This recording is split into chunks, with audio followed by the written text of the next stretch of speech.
Hebreos capítulo 4, versículo 15 y 16. Dice así: porque no tenemos un sumo sacerdote que no se pueda compadecer de nuestras flaquezas, de nuestras debilidades.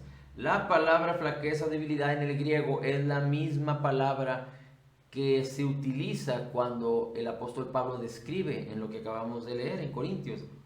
Bástate mi gracia, porque mi poder se perfecciona en tu flaqueza. Es la misma palabra en el griego. Dice, porque no tenemos un sumo sacerdote. Hay otras versiones que dice un pontífice. Dice, que se pueda compadecer de nuestras flaquezas, de nuestras debilidades, mas tentado en todo según nuestra semejanza, pero sin pecado. Es decir, está hablando de Jesucristo. Jesucristo padeció las mismas cosas que tú y yo cuando fue hombre, pero no se sujetó a ninguna de ellas, ni padeció, es decir, ni fue impactado negativamente por ninguna de ellas, porque él no conoció pecado, no hizo pecado y no se halló en el pecado. Dice, acerquémonos pues confiadamente al trono de la gracia. Acerquémonos pues confiadamente al trono de la gracia. Déjeme leo una versión que viene en la Reina Valera, en la versión King James. Dice, vengamos confiadamente ante el trono de la gracia. ¿Por qué el trono de la gracia? El trono tiene que ver con el lugar en donde se sienta el rey. Recuerde que Cristo resucitó, Él entregó su vida, fue crucificado, cargó con nuestros pecados, pagó nuestras deudas en el Calvario, murió, resucitó al tercer día, después de 3 días y 3 noches, y dice que se sentó a la diestra de Dios. Está sentado sin operar, sin trabajar, porque Él ya nos dio y nos concedió todas las cosas para la vida y la piedad. Es decir, Él no está operando ni trabajando, Él ya nos otorgó, nos concedió todas las cosas, nos dio su espíritu, nos dio su palabra, nos dio el poder en su nombre, para que nosotros ahora operemos en la tierra su gracia, su verdad, su poder. Así es que dice, acerquémonos al trono de la gracia, es donde Cristo Jesús está, en el trono de la gracia. Jesús es la gracia es Jesús, donde está Jesús está su gracia. El Espíritu de Cristo mora en nosotros, quiere decir que la gracia de Cristo mora en nuestro interior. Nuestro espíritu nuevo, nuestro espíritu nacido de nuevo, fue creado en la justicia y santidad de la verdad, lleno de gracia y de verdad, como el Espíritu Santo lo describe a Jesucristo, que era lleno de gracia y de verdad. Dice, acercaos confiadamente ante el trono de la gracia para que puedan obtener misericordia y encontrar gracia para el oportuno tiempo, gracia para la ayuda en el tiempo de la necesidad. Así es que aquí hay varias cosas muy importantes. Dice, acerquémonos confiadamente, con seguridad. Y fíjese cómo tiene que ver la seguridad y la confianza de acercarnos. Primero tenemos que entender que dice la Escritura que Dios envió el Espíritu de su Hijo a nuestros corazones. Y Dios nos dice, nunca te dejaré, nunca te abandonaré. Es decir, nosotros moramos, somos templo del Espíritu Santo. El Espíritu de Cristo mora en nosotros. Dios nunca se va de nosotros. Dios mora aquí. Pero cuando habla de acercarnos, el libro de Hebreos está siempre haciendo una comparación, un contraste en cómo los hombres se acercaban a Dios a través del tabernáculo, a través de la ley de Moisés, a través de entrar por los atrios, por el lugar santo y por el lugar santísimo. Era de una manera simbólica, pero Cristo Jesús, cuando entregó su vida, cuando murió, dice la Escritura que el velo que separaba el lugar santo, el lugar santísimo, donde nadie podía entrar al lugar santísimo más que el sumo sacerdote, después de haber cumplido todos los protocolos de la purificación, entraban una vez al año a la presencia de Dios, pero ahora la presencia de Dios mora en nosotros, porque Cristo Jesús abrió un camino nuevo y vivo a través de su carne cuando fue crucificado, cuando sufrió el Calvario, y ahora el Espíritu de Cristo mora en nosotros. Así es que por eso habla en estos términos, usando esta simbología. Pero dice la Escritura, acercaos confiadamente ante el trono de su gracia. Cristo Jesús es la gracia. El trono es donde Jesús está sentado. Pero déjame decirte algo extraordinario. Dice la Escritura en el capítulo 2 de Efesios, que tú y yo, cuando nacimos de nuevo, fuimos puestos juntamente con Cristo, sentados juntamente con Cristo en lugares celestiales. Así es que tú y yo, nacido de nuevo, está juntamente con Cristo en lugares celestiales. Por eso, entonces la palabra aquí confirma todas estas cosas que hemos recibido por gracia. Dice entonces, acercaos confiadamente ante el trono de su gracia, para que obtengas misericordia. Y después dice, para que halles gracia en, dice, todo tiempo. Para que halles gracia para tu ayuda en todo tiempo de necesidad. Aquí es importante que entendamos que cuando habla de necesidad la palabra, habla de que Dios ya suplió todo lo que tú necesitas para cualquier tipo de necesidad. Dios ya suplió toda la abundancia de bendición. Se encuentran en Cristo Jesús, están reveladas en la palabra, descritas en la palabra y nos son reveladas por su Espíritu Santo, para que toda necesidad sea suplida, para que toda necesidad sea llena, para que tu necesidad desaparezca, es decir, para que sea resuelta tu necesidad. Pero como estamos en este mundo y no somos perfectos, entonces en este mundo siempre vamos a necesitar ayuda en tiempo de necesidad. Y recuerda, nuestra ayuda es el Espíritu Santo.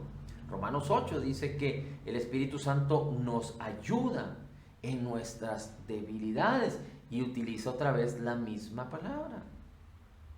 Porque que hemos de pedir como conviene no lo sabemos, pero el Espíritu Santo intercede por nosotros con gemidos indecibles. Y quien conoce la voluntad de Dios, dice, intercede por nosotros.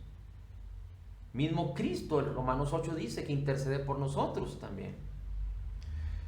Pero regresando a Hebreos, dice la Escritura, acercaos confiadamente ante el trono de su gracia para obtener misericordia. Recuerda que la misericordia es que no se te pague conforme a lo que tú mereces. Misericordia es que no te den tu merecido, lo que tú mereces. Si Dios nos diera lo que merecemos, entonces tendríamos que morir irremisiblemente, ir al infierno. Porque nada de lo que somos merece vida. Porque nacimos en pecado y nada de lo que hay en nuestra alma y en nuestro cuerpo es digno de merecer algo. No te digo que nuestro espíritu, porque nuestro viejo espíritu que estaba separado de Dios, que era indigno completamente, murió y está crucificado para no resucitar más. Pero ahora tenemos un nuevo espíritu. Nuestro nuevo espíritu es perfecto y digno porque es el Espíritu de Cristo. Pero nuestra alma y nuestro cuerpo no son dignos de nada. Así es que la misericordia tiene que ver con que Dios no nos pague conforme a los desaciertos, los errores de nuestra alma y de nuestro cuerpo.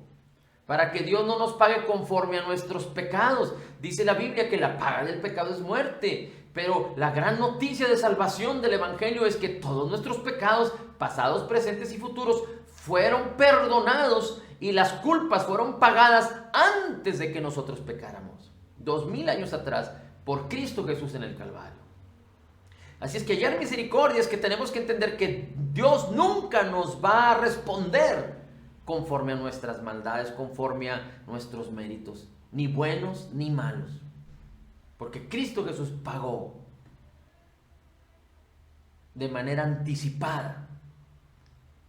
Pero después dice, debemos entender esto porque con Dios no podemos caminar y vivir y experimentar libertad y salud y bienestar si no entendemos que Él es misericordioso, porque Cristo Jesús pagó. No se trata de que el Padre olvidó nuestros pecados. No se trata de que el Padre pasó por alto nuestros pecados. No se trata de que Dios dijo borrón y cuenta nueva. No, alguien tenía que pagar por todas nuestras deudas. Y ese fue Jesucristo. Él lo hizo en el Calvario. Y fuimos perdonados por el sacrificio mismo de Jesús, por su sangre preciosa derramada. Pero después dice, y para que encuentres gracia. Es decir, habiendo entendido que ahora somos salvos y que tenemos todas las virtudes del perdón, del amor y de la gracia, entonces debemos entender que la gracia no es algo que nos viene como revelación, o la gracia no es algo en la que podemos involucrarnos de manera, ¿cuál sería la palabra? De manera como por coincidencia, o como por sorpresa, o como sin esperarla. No, al contrario, dice para que encuentres gracia. Así es que la gracia necesita ser buscada. La gracia necesita ser buscada. Pero no como aquel que busca un tesoro y nunca lo encuentra. Dice la Escritura en Mateo capítulo 7, pedid y se os dará. Buscad y hallaréis. Llamad y se os abrirá. Porque cualquiera que pide recibe, y el que busca encuentra. Así es que aquí vemos la gracia de Dios que necesita ser buscada, que necesita ser revelada a tu vida. Tú no puedes vivir de la gracia de Cristo que experimenta mi vida. Yo te puedo compartir, te puedo dar testimonio, pero tú necesitas encontrar la gracia de Cristo en ti, en la palabra. Que la revelación de la palabra te sea dada a ti, a través de lo que predicamos, a través de tu relación con el Señor. Si Jesús es la gracia, tú tienes que buscar a Jesús continuamente. Tener el pan de cada día, que es Jesús. El maná les era dado al pueblo de Israel de una manera continua, pero el maná les servía solo para ese día. No podían guardar maná para el siguiente día, a menos que había sus excepciones, como cuando era el Shabbat o el sábado, el día de reposo. Pero tú no puedes buscar a Jesús. La búsqueda y la renovación de tu mente en Cristo del día de hoy no es suficiente para el día de mañana. Tú tienes que tener la revelación y la comunicación y la compañía y el testimonio y la comunión con el Padre, con el Hijo y con el Espíritu Santo a través de Jesús, a través de la palabra. No de manera racional, no de manera protocolaria, no de manera obligatoria, no como exigencia. Ya leí mis versículos del día de hoy y ya no, sino verdaderamente tener una comunión continua con Dios, con Jesús, que Jesús no es el maná, sino el verdadero maná que descendió del cielo. Él es el pan de vida. Y Jesús dice, el pan de vida debes de comerlo de manera diaria. Jesús es la gracia. Así es que si necesitamos buscar la gracia para que hallemos la gracia, como dice la Escritura, acerquémonos confiadamente ante el trono de la gracia, donde ya estamos, a donde pertenecemos, para que entendamos la misericordia de Dios, que Dios nunca nos va a pagar conforme a nuestros méritos. No significa que estamos hablando que nos vamos a levantar para pecar y para fallar, no, porque amamos a Dios y porque sabemos que si nos levantamos para pecar o amar o fallar, le estaríamos permitiendo al diablo que se involucre en nuestras vidas, y el diablo no hará otra cosa sino destruir, matar, robarnos. Pero estamos hablando de entender que todos nuestros pecados fueron perdonados de anticipado y que tenemos el poder del perdón, y que ahora, por el amor de Dios y porque amamos a Cristo, fuimos llamados a vivir por la fe, buscando al Señor de manera continua, no permitiendo que la debilidad se manifieste cuando somos atrapados por la adversidad, cuando nos agarró desprevenidos, no, sino por causa de la revelación, por causa de hallar la gracia, entendemos que no somos nada. Cada vez más, y en la medida en la que nosotros nos esforcemos, encontremos la gracia, nos sea revelada la gracia, nos va a ser revelado que somos nada. Entonces, más gracia, menos de mí.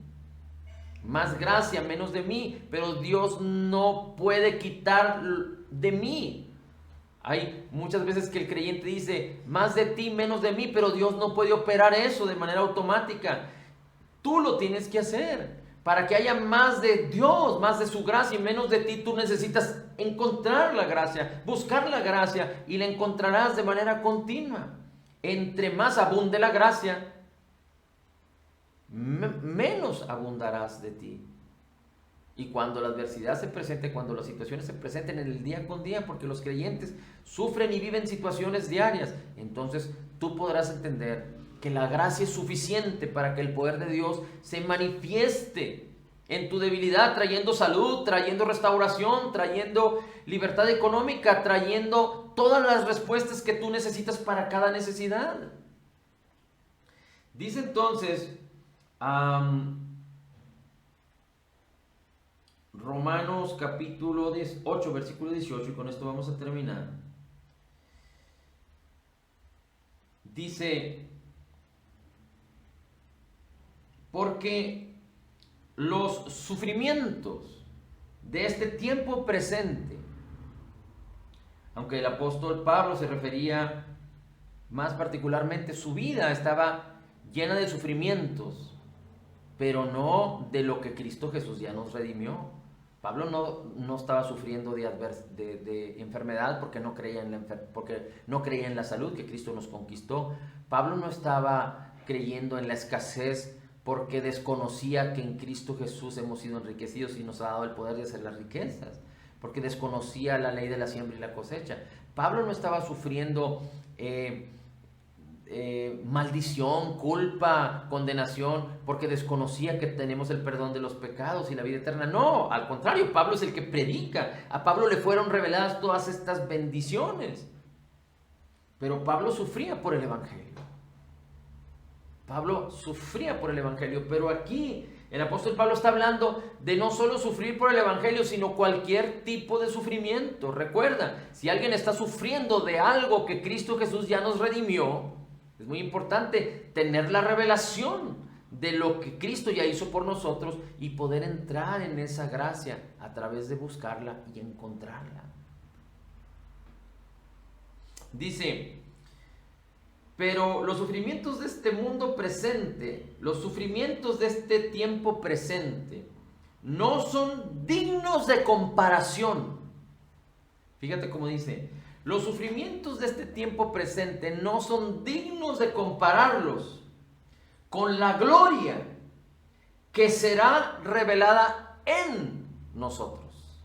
Aunque el apóstol Pablo dice en ustedes, dice los sufrimientos del tiempo presente no son dignos de compararlos con la revelación que dice, con la gloria de la revelación, con la gloria la cual será revelada en ustedes. La gloria que es Cristo. 2 Corintios 3:18 dice que viendo a cara descubierta como en un espejo la gloria del Señor, en la palabra vemos la gloria, lo que es Cristo, lo que hizo por nosotros, lo que ahora somos en Cristo, lo que fuimos llamados a hacer, a tener, a poseer, cómo fuimos llamados a caminar en la fe, en el poder de Dios, abundando en su gracia y en su justicia, reconociendo que no somos nada, reconociendo que somos débiles para que su poder, su potencia se perfeccione y fluya libremente, sin obstáculos, por causa de nuestra incredulidad, por causa de creer que somos fuertes. Pero dice aquí el apóstol Pablo que la gloria de Cristo, dice, se manifestará cuando sea revelada en ustedes. Dice, los sufrimientos de este mundo no son comparables con la gloria de Cristo que está por revelarse en ustedes. Y no está hablando de la gloria de la venida de Cristo o de la gloria de vivir con Cristo en una eternidad, porque eso también es una gloria extraordinaria. Pero está hablando de la gloria que se manifiesta en tu vida cuando la revelación de la gracia empieza a operar en ti. Cuando la revelación de la palabra, cuando tú buscas la palabra y encuentras, porque el Espíritu de Dios te revela. Nos fue dado el Espíritu Santo para darnos a conocer lo que nos ha sido concedido. Cuando tú buscas la gracia y la encuentras en la palabra, en la comunión con el Señor, en el entendimiento de que Él es el todo y tú y yo no somos nada, pero tenemos su misericordia y la abundancia de su gracia para vivir en la fe, en la libertad de Cristo Jesús. Entonces, cuando la revelación es dada, tú empiezas a manifestar, a expresar, a vivir esta bendición, y los sufrimientos y las contrariedades y las adversidades y las tinieblas no serán ni siquiera comparables para que nosotros podamos vivir en éxito. Muchos confunden la gracia, muchos confunden lo que la Biblia dice acerca de los sufrimientos y se sujetan a los sufrimientos. Entre más sufres, más dignificas a Dios. Y esto es un engaño, es una mentira. Esto es religión. El sufrimiento y aceptar el sufrimiento. Y no estoy hablando de manera, digamos que por el Evangelio. Por ejemplo, el apóstol Pablo fue apedreado, era rechazado por predicar el Evangelio. Y él aceptaba. Y ser rechazado y ser blasfemado o ser, digamos que mal recibido, maltratado por causa del Evangelio, él sabía que eso iba a suceder y no lo intimidó ni lo obstaculizó para seguir predicando el Evangelio.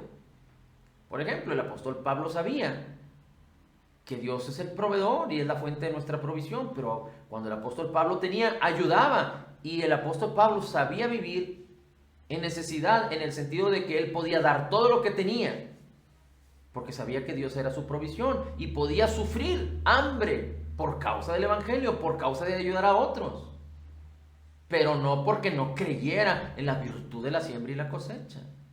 Pero el apóstol Pablo no se declara ni siquiera con el apóstol Pedro ni con otro de los discípulos o con otro de los apóstoles que ellos aceptaban vivir en enfermedad.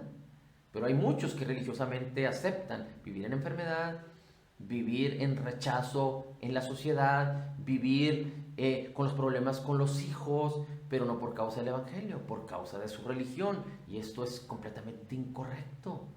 Esto no es apropiado. Tenemos que entender claramente la revelación de la palabra, lo que significa de todas las cosas que fuimos redimidos en la cruz del Calvario, y debemos entender ahora, fuimos llamados no a vivir como en pétalos de rosa,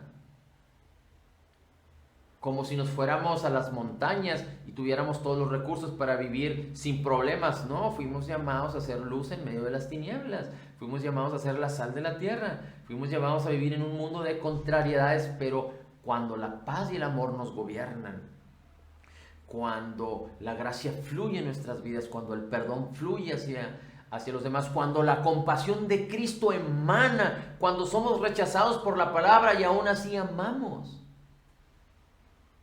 Cuando somos rechazados aunque sea en lo humano y nosotros somos pacientes con las imperfecciones de los demás.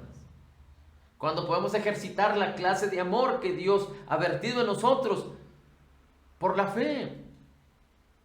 Cuando somos débiles, Él es poderoso.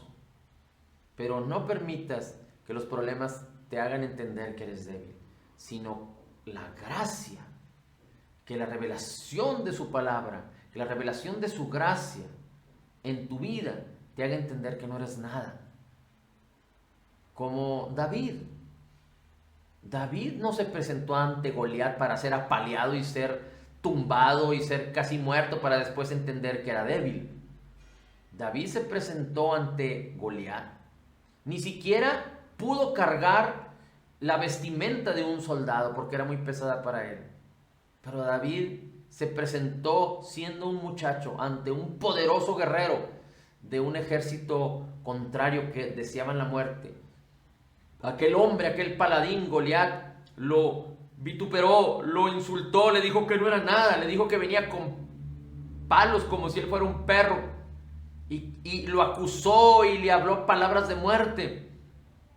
Pero David sabía que él no era nada, porque él no venía en su nombre. Él simplemente venía en el nombre del Señor de los ejércitos.